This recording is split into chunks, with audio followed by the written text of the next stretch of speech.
இல்ல நான் இன்னும் ஒரு 5 நிமிஷத்துல வந்துடுவேன், நீ அங்கே இரு. ஆமா, இப்ப யார்கிட்ட நீ போன் பேசிக்கிட்டு இருக்க? நான் யார்கிட்டயும் பேசுறேன், உனக்கு என்ன? நான் கேட்காம அப்புறம் யார் கேப்பா? என்ன இந்த கேள்வி கேட்குற எல்லாம் வச்சுக்க கூடாது. நான் இப்படிதான் இருப்பேன். உனக்கு இஷ்டம்னா இந்த வீட்டில் இரு, இல்லாட்டி கிளம்பி உங்க அப்பா வீட்டுக்கு போயிட்டே இரு. உனக்கு ஒரு ஆல்ரெடி லவ் பண்ணி கல்யாணம் முடிச்சேன் பாரு. ஏண்டா அவளை அவங்க அப்பா வீட்டுக்கு போன்னு சொல்ற? அவ எந்த அப்பா வீட்டுக்கு போவா? தேவையில்லாதெல்லாம் பேசினா நான் அப்படிதான் பேசுவேன். கரெக்ட் தான்டா. தேவையில்லாம அவ உன்னை லவ் பண்ணி கல்யாணம் பண்ணாவாரு, அதுதான் தேவையில்லாதது. அப்ப வேணா, ஆத்தா வேணா, அண்ணன் தம்பி வேணா, சொந்த பந்தம்லாம் வேணான்னு உன்னை நம்பி வந்தால அது வாசி நீ இதுவும் பேசுவ, இதுக்கு மேலையும் பேசுவ. அன்னைக்கு மட்டும் அவ வேணான்னு சொன்னதுக்கு எங்களை சட்ட வேணாம அவளை தான் கட்டுவேனில.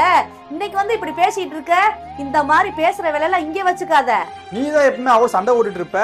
இன்னைக்கு என்ன நான் சண்டை ஓட்டுறேன், இன்னைக்கு அவளுக்கு வக்காலத்து வாங்கிட்டு வர்றேன். அவளை எனக்கு பிடிக்கலைனாலும் அவ உனக்காக எல்லாத்தையும் விட்டுட்டு வந்தவ. அவளை எங்கேயாவது போனா அவ எங்கடா போவா?